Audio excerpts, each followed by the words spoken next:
읽어주신 말씀은 빌립보서 4장 4절로 7절 말씀입니다. 주 안에서 항상 기뻐하라. 내가 다시 말하노니 기뻐하라. 너희 관용을 모든 사람에게 알게 하라. 주께서 가까우시니라. 아무것도 염려하지 말고 다만 모든 일에 기도와 간구로 너희 구할 것을 감사함으로 하나님께 아뢰라. 그리하면 모든 지각에 뛰어난 하나님의 평강이 그리스도 예수 안에서 너희 마음과 생각을 지키시리라. 아멘.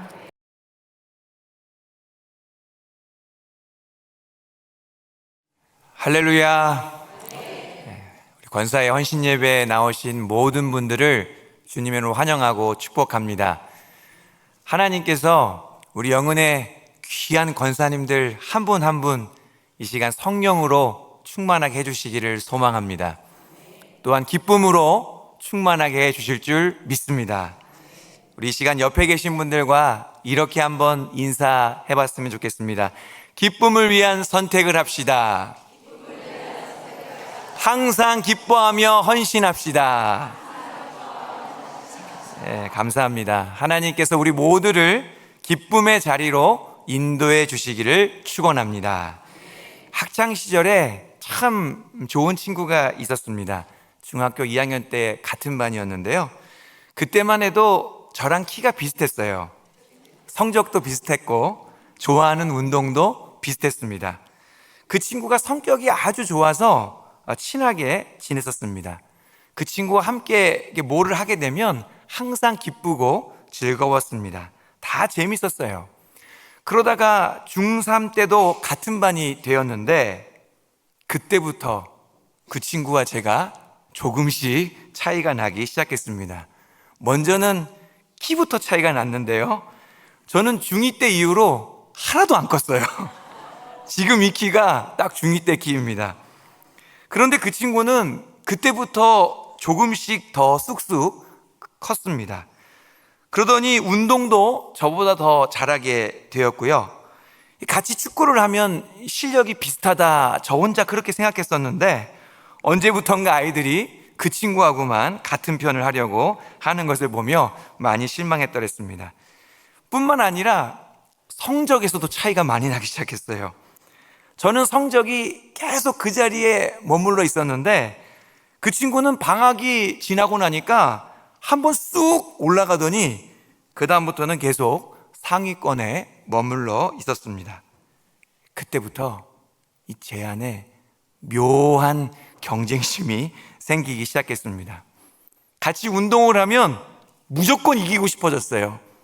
다른 친구들이 그 친구를 막 좋아하면 괜히 제 마음속에 짜증이 나기도 했습니다. 성적도 딱 그 친구보다 잘 나왔으면 좋겠다 이렇게 생각을 했습니다. 질투를 한 것이죠. 그래서 제가 결국 그 친구를 이겼을까요? 못 이겼을까요? 죄송합니다. 끝까지 못 이겼습니다. 공부도 못 이겼고요. 운동도 못 이겼습니다. 그랬더니 그때부터 그 친구와 함께 하는 것이 하나도 재미가 없었어요. 같이 운동을 해도, 같이 도서관에 가서 공부를 해도, 같이 맛있는 것을 먹고 시간을 보내도 제 마음에 기쁨이 싹 사라진 것입니다. 경쟁심만 가득한 것이죠. 제 마음속에 그 친구를 향한 시기가 가득했기 때문입니다. 학창 시절에 그런 열등감이 참 고민이었던 것 같습니다. 그러다가 시간이 이제 한참 흘렀어요. 얼마 전에 제가 이렇게 인터넷을 하고 있는데요. 갑자기 컴퓨터 화면 오른쪽 하단에 이 광고창이 싹 올라오는 거예요. 그래서 뭔가 하고 아무 생각 없이 이제 창을 닫으려고 하는데 그 창에 제 친구 얼굴이 딱 올라오는 거예요. 깜짝 놀라가지고 황급히 막 검색을 해봤습니다. 그랬더니 특허법인 대표가 되어 있더라고요. 와, 진짜 유명한 사람이 되어 있구나 라는 생각이 들었습니다. 그러면서 그 짧은 순간 옛날 생각이 나면서 제 마음에 이런 생각이 들었습니다. 지금 내가 그 친구보다 더 잘하고 있는 건 없을까? 생각해보니까 아무것도 없는 것 같은데 딱 한 가지가 생각이 났어요. 그 친구가 아들만 둘이 있었거든요. 그거구나. 내가 아이들은 더 많이 낳았구나 하면서 저 혼자 조용히 승리의 감격을 누린 시간이 있었습니다. 그리고 조금 지난 후에 그런 저를 바라보면서 야, 여전히 이 내 마음 안에 시기가 질투가 있구나, 이런 생각을 했었습니다.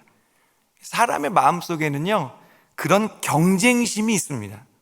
특별히 열심히 있는 사람들에게는 좀 더 그런 마음이 있더라고요. 그래서 나 자신을 다른 사람과 비교하게 되고 거기에서 우월감을 느끼거나 아니면 열등감을 느끼게 되는 것이죠. 오늘 말씀에 빌립보 교회에도 그런 일들이 있었습니다. 그 교회에는 여성 지도자로 유오디아와 순두개가 있었습니다. 그들은 처음부터 바울과 함께 복음에 열정적으로 헌신했던 인물들이었죠. 빌립보 교회를 세워가는데 중추적인 역할을 했던 사람들이었습니다. 그들은 기쁘고 즐겁게 교회를 열심히 세워갔어요. 그러다가 문제가 생겼습니다.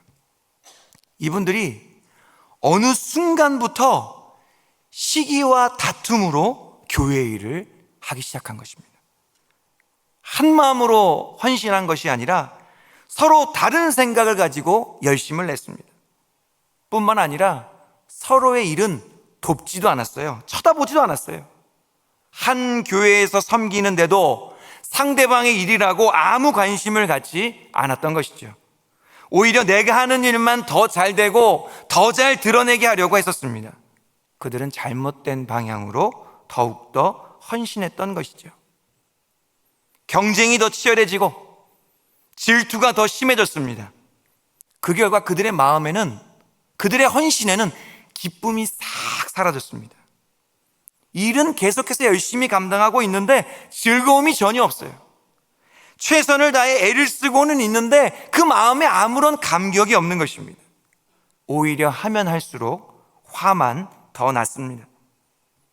그들에게 가장 중요한 일은 기쁨을 회복하는 것이었습니다. 바울은 이것이 가장 중요하다고 여겼습니다. 그래서 오늘 말씀에서도 강하게 이것을 강조하는데요. 4절 말씀입니다.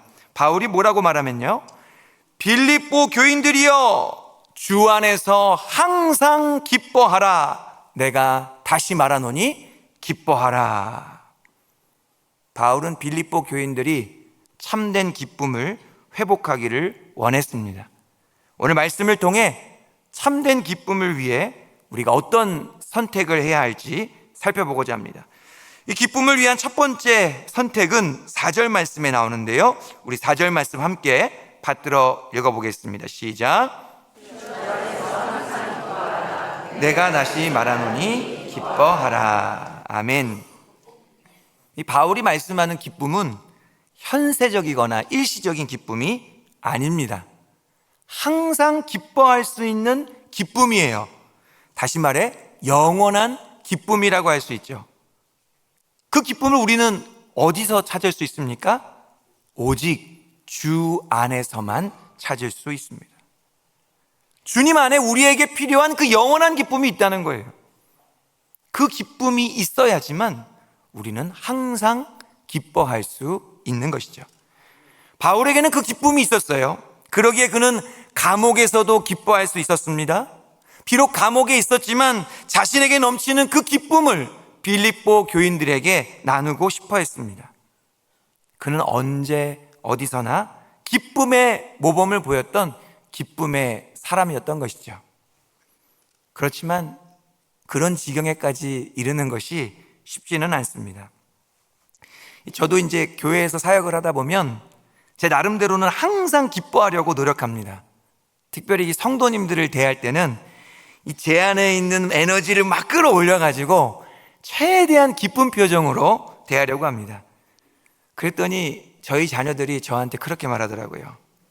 아빠는 교회에서만 친절하게 웃으면서 집에 오면 자기들한테 짜증내고 급발진한다고 막 이렇게 말하는 것입니다. 왜 그렇습니까? 이 안에 있는 기쁨이 한결같지가 않은 거예요.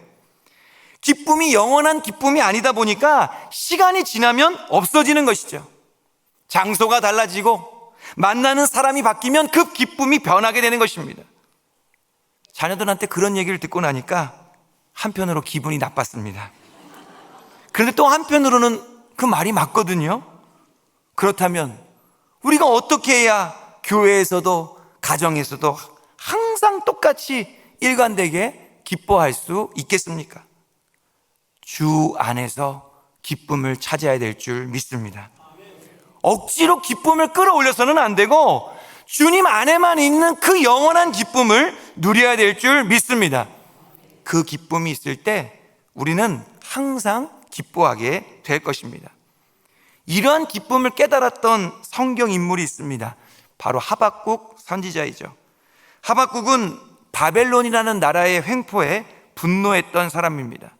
바벨론이 막 이스라엘을 압제하니까 하나님 지금 도대체 무엇하고 계시느냐 항의했던 사람이 하박국입니다. 그러다가 하박국이요 하나님의 뜻을 깨닫습니다. 이제 조금 있으면 물이 바다를 덮음같이 여호와의 영광을 인정하는 것이 온 세상에 가득하게 될 것이다. 이 진리를 깨닫게 된 것입니다. 바꿔 말하면 온 세상이 발칵 뒤집히게 된다는 말씀이죠. 하박국이요 하나님의 이 준엄한 말씀을 듣고요 벌벌 떱니다. 입술이 떨리고요 창자가 떨렸다 그렇게 고백을 합니다. 그리고 나서 그 유명한 고백을 하는데요 우리에게 찬양으로도 잘 알려진 말씀입니다. 우리 하박국 3장 17절 18절 말씀 우리 함께 받들어 읽어보겠습니다. 시작. 비록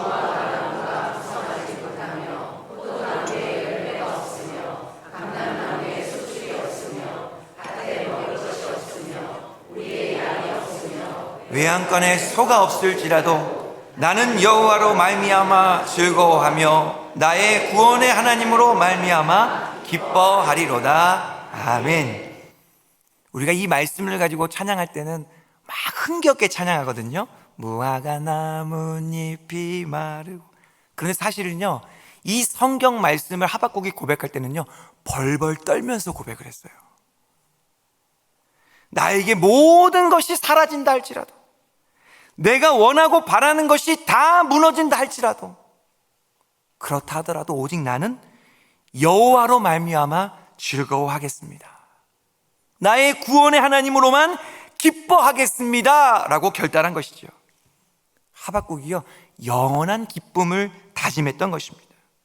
우리에게도 이 하박국이 결단했던 기쁨이 있어야 될 줄 믿습니다. 바울의 표현대로 하자면 주님 안에 있는 기쁨이 있어야 된다는 거예요. 그 기쁨이 있어야 내가 가정에 있든 교회에 있든 일터에 있든 항상 기뻐하게 될 줄 믿습니다. 그 기쁨이 있어야 내가 누구를 만나고 나에게 어떤 일이 생기든 변함없이 기뻐할 수 있는 것입니다. 언제나 주 안에서의 기쁨을 선택하는 저와 여러분들이 되기를 간절히 바랍니다. 기쁨을 위한 선택 두 번째는 우리 5절 말씀에 나오는데요 우리 5절 말씀 함께 받들어 읽어보겠습니다. 너희 관용을 모든 사람에게 알게 하라. 주께서 가까우시니라. 아멘. 빌립보 교인들이 기쁨을 빼앗겼던 근본 이유가 있었습니다. 그것은 시기와 분쟁 때문이었어요. 그들은 교만했고 자신을 더 옳게 여김으로써 상대방과 다퉜습니다. 자연스럽게 기쁨은 자취를 감췄죠. 그런 빌립보 교인들에게 바울이 내린 처방이 바로 5절 말씀입니다. 너희 관용을 모든 사람에게 알게 하라. 주께서 가까우시니라.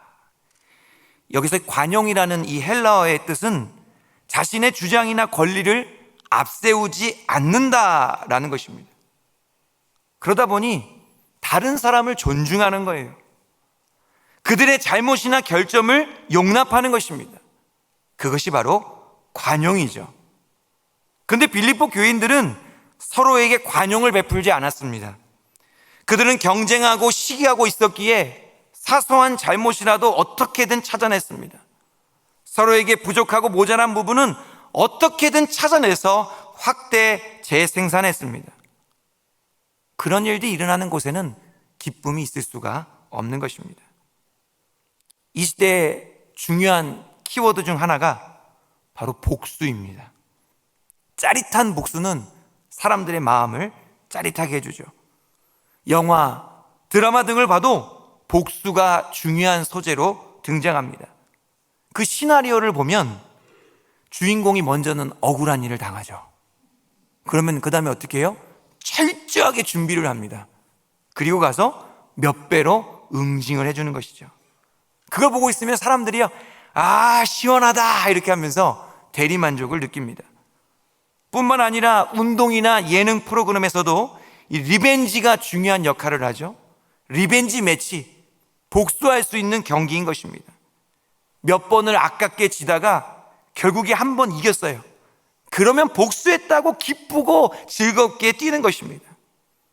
이 시대의 정의가 어디 있습니까? 통쾌하게 복수하고 받은 만큼이 아니라 그 이상으로 갚아주는 것, 그것이 모든 사람이 꿈꾸는 공의인 것이죠. 그런데 그렇게 복수하고 그렇게 보복하고 나면 잠깐은 기쁠지 모르겠습니다. 그러면 이제 무엇을 준비해야 됩니까? 상대방의 복수를 또 대비해야 되는 것이죠. 복수는 복수를 낳는 거예요. 한 번 복수하면 같이 복수할 것이고 또 복수하면 더 복수할 것입니다. 복수에는 끝이 없습니다. 악순환인 거죠. 지금 저 지구 반대편 중동의 사태가 어떻게 하다가 이 지경까지 오게 된 것입니까? 보복과 복수 때문입니다. 누구라 할 것 없이 당한 만큼 돌려주기 때문에 이 악순환의 고리가 끊어지지 않는 것입니다. 맞았으니까 또 때려야 하고 또 맞았으니까 더 때려야 하는 것입니다. 이런 식으로는 전쟁과 기근이 그칠 수가 없는 것이죠. 복수하면서 얻는 기쁨은 참 기쁨이 아닙니다. 상대방이 자꾸 시비를 걸고 나를 힘들게 해도 참고 이겨내야 하는 것이죠. 때로는 잠잠히 있는 것이 승리하는 것입니다.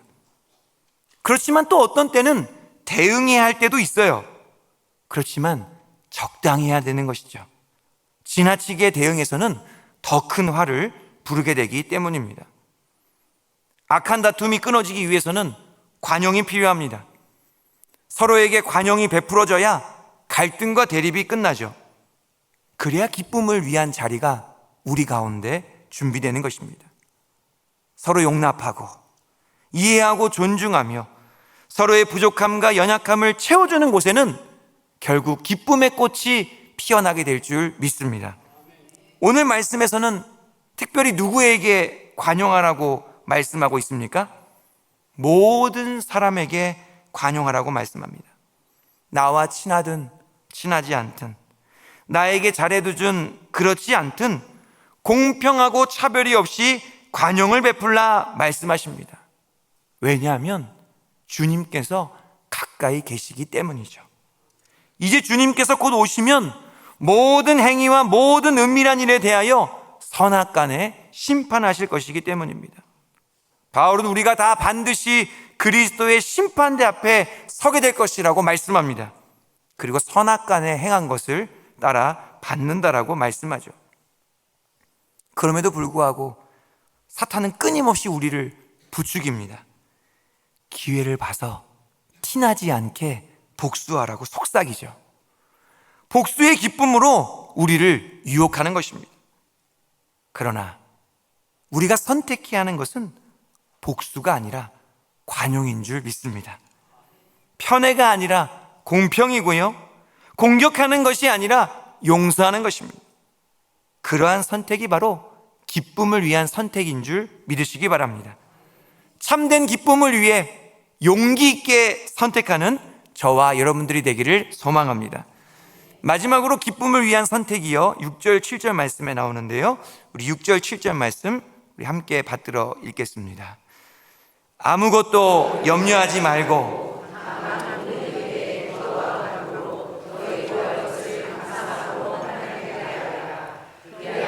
모든 지각에 뛰어난 하나님의 평강이 그리스도 예수 안에서 너희 마음과 생각을 지키시리라. 아멘. 빌립보 교인들 가운데 기쁨의 열매가 자라는 것을 막는 것이 있었습니다. 그것은 바로 염려의 가시덤불이었어요. 앞으로 우리 교회가 괜찮아질 수 있을까? 시기와 분쟁이 끝나고 다시 한 마음 한 뜻이 될 수 있을까? 다시 예전처럼 복음을 위해 협력할 수 있을까? 그들은 걱정이 되었습니다. 또한 다가올 불확실한 미래가 두렵기도 했던 것이죠. 그때 바울이 뭐라고 말씀합니까? 아무것도 염려하지 말고 다만 모든 일에 기도와 간구로 너희 구할 것을 감사함으로 하나님께 아뢰라. 그리하면 모든 지각에 뛰어난 하나님의 평강이 그리스도 예수 안에서 너희 마음과 생각을 지키시리라. 염려하지 말고 기도하라는 거예요. 마음속에 있는 근심과 걱정을 주 예수께 다 아뢰라는 것입니다. 그리하면 지켜주시겠다 약속하십니다. 사실 염려는요, 하나님에 대한 믿음이 약해질 때 생기는 것이죠. 그래서 우리 예수님께서는요, 염려하지 말라 이렇게 말씀하셨습니다. 하늘아버지께서 이 모든 것이 너희에게 있어야 할 줄을 다 아신다 우리를 안심시키셨습니다. 그런즉 너희는 먼저 그의 나라와 그의 일을 구하라. 그리하면 이 모든 것을 너희에게 더하시겠다라고 말씀하셨습니다. 이것은요, 우리 하나님 아버지를 신뢰하라는 말씀이에요. 하나님 아버지를 신뢰할 때 우리는 하나님께 감사의 기도를 드릴 수 있습니다. 하나님께 감사의 기도를 드리는 자가 두려움을 이겨낼 수 있는 것이죠. 찬송가 370장 주 안에 있는 나에게는 이러한 영적 원리를 잘 보여주는데요, 2절 가사를 보면 이렇게 되어 있습니다. 그 두려움이 변하여 내 기도 되었고 전날의 한숨 변하여 내 노래 되었네. 주님을 찬송하면서 할렐루야 할렐루야 내 앞길 멀고 험해도 나 주님만 따라가리. 언제 두려움이 변하여 기도가 됩니까? 언제 주님의 안에서 한숨이 변하여 노래가 되는 것입니까? 하나님께서 반드시 나를 인도해 주시고 보호해 주신다는 것을 확신할 때에, 우리가 주 안에 온전히 거해 있을 때에 우리 안에 있는 모든 두려움이 하나님께 드리는 감사의 기도가 될 줄 믿습니다. 우리 안에 있는 모든 답답함과 탄식이 하나님께 드려지는 기쁨의 찬양이 될 줄 믿습니다. 하나님께 감사의 기도를 드릴 때 하나님의 평강이 우리 마음 가운데 임하는 거예요. 그때 모든 염려와 근심이 사라지고 기쁨의 샘이 솟아나게 될 줄 믿습니다. 바울의 권면처럼요, 우리의 헌신에도 기쁨이 있어야 됩니다. 기쁘게 헌신하면요, 무슨 일을 해도 즐겁습니다. 때로는 어렵고 힘든 일이 생길 수도 있죠. 또 잘하려고 했는데 실수할 수도 있습니다. 그래도 기쁨으로 헌신하면 다 이겨낼 수 있는 줄 믿습니다. 그래서 우리에게 무엇보다도 필요한 것은 기쁨입니다. 바울은 이 기쁨을 위해 우리에게 무엇을 선택하라고 말씀합니까? 주 안에서의 영원한 기쁨을 찾으라고 말씀합니다. 이 세상의 기쁨이 아닌 하늘의 기쁨을 선택하라고 말씀합니다. 그래야 언제 어디서나 누구에게나 항상 기뻐할 수 있는 것이죠. 또한 관용을 선택하라고 말씀합니다.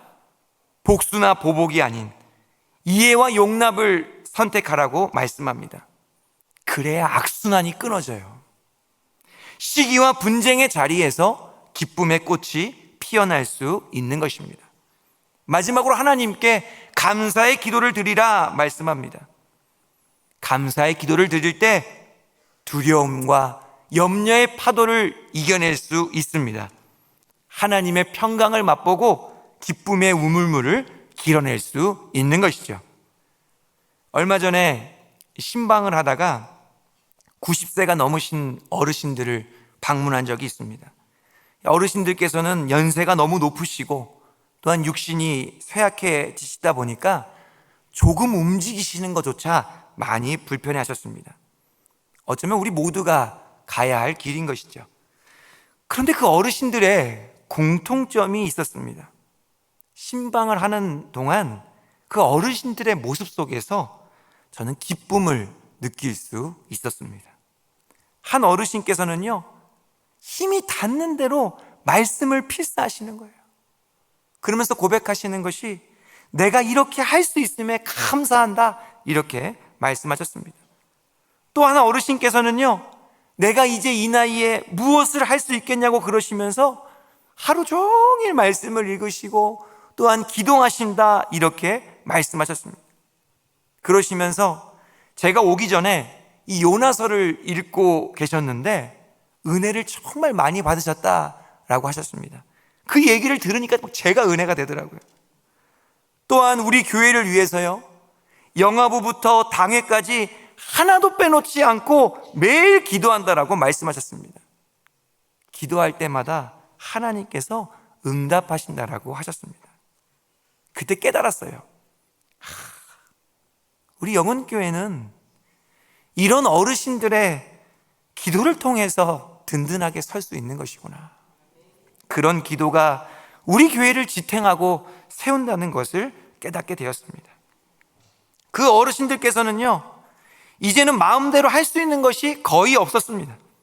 어디를 마음껏 갈 수도 없고 누구를 마음껏 만날 수도 없습니다. 그토록 사랑하고 아끼던 교회를 마음껏 드나들 수도 없습니다. 그렇지만 어르신들에게는요, 기쁨이 있었어요. 그 기쁨은 영원한 기쁨이었습니다. 그 기쁨은 하나님으로 인한 기쁨이었고 그 기쁨은 말씀과 기도를 통해 샘솟는 기쁨이었습니다. 우리에게도 그러한 기쁨이 있어야 될 줄 믿습니다. 특별히 오늘 우리 영혼의 권사님들 한 분 한 분에게 그러한 기쁨이 충만하게 임하기를 축원합니다. 그 기쁨을 선택하시며 살아가실 때 우리 권사님께서 헌신하시는 교회와 가정과 일터마다 하늘의 축복이 충만하게 나타나게 될 줄 믿습니다. 시기와 분쟁이 그쳐지고 악순환의 고리가 끊어지며 염려와 두려움을 이겨내게 될 것입니다. 하나님 앞에서 참된 기쁨으로 헌신하는 우리 모두가 되기를 주님의 이름으로 소망합니다. 기도하겠습니다. 은혜로우신 하나님 아버지, 감사드립니다. 아버지께서 저희 교회를 사랑하여 주셔서 매 순간 선한 뜻대로 인도해 주시는 줄 믿습니다. 항상 기뻐하며 주님의 일에 더욱더 헌신하는 저희 모두가 되게 하여 주시옵소서. 주 안에서의 영원한 기쁨을 위해 오직 주님만 바라보게 하여 주시고 우리의 좁은 마음을 넓혀주시기를 원하오며 걱정되신 감사의 기도를 드리는 저희 모두가 되게 하여 주시옵소서. 그리하여 하늘의 기쁨을 누리게 하시고 우리 인생의 악순환의 고리를 끊어버리게 하시며 끝까지 한마음 한뜻이 되어 주님께 귀하게 쓰임받는 저희 교회와 우리 귀한 권사님들 다 되게 하여 주시옵소서. 예수님의 이름으로 기도하옵나이다.